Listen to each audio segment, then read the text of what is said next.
So let's go back to the holistic engineering axiom. So what I want to emphasize is the system drives the component development instead of component development driving system architecture. This is where I've gotten tremendous amounts of pushback from the industry. A lot of the pushback that I've received is that, okay, well, we have to de-risk at the component level because if we try to de-risk at the system level, the capital expenditure and the risk that we have at that level is very economically uncomfortable for most. This is not what this is saying. So when I say it drives the component development instead of component development driving the system, it's to say that we create the architecture tuned to the unique characteristics of that energy nucleus, and that informs all of the components that come as a result of that system architecture. That is probably one of the most important axioms to understand in holism, is that it's not that you don't optimize the individual components. It's not that you don't say, for instance, like an electric motor. It's not that you aren't doing a diligence to optimize those. You could even take that as its own system and optimize that holistically. It's not that you aren't doing that. It's that there are often times, and I'll show you an example of our aircraft.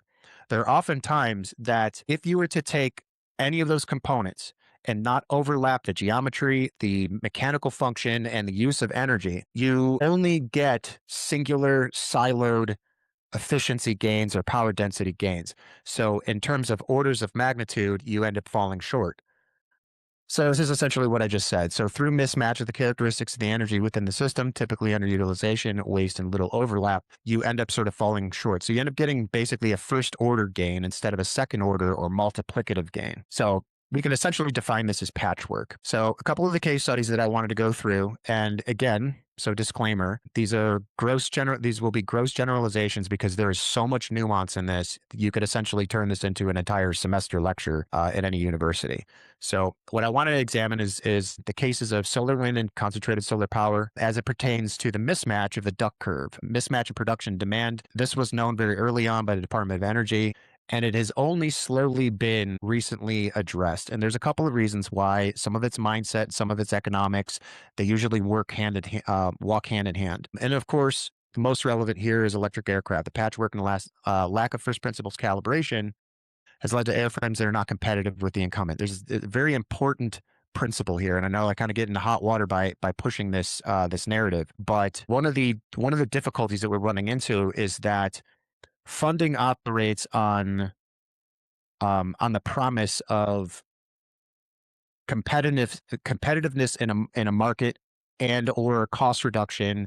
It's the economics that essentially drive it. If there's essentially no competitiveness to whatever it is you're delivering on the top end, so where the rubber meets the road, not the individual systems that you're creating for it, but if it's not competitive, so that entire system, if you put that system against the incumbent, if that is not a competitive to the incumbent without some recognition to its calibration within a niche that cannot be addressed by the incumbent, and I'll show you that in the eVTOL portion of the electric aircraft case study, is that you can have essentially patchwork if you understand the system of its operation and deployment.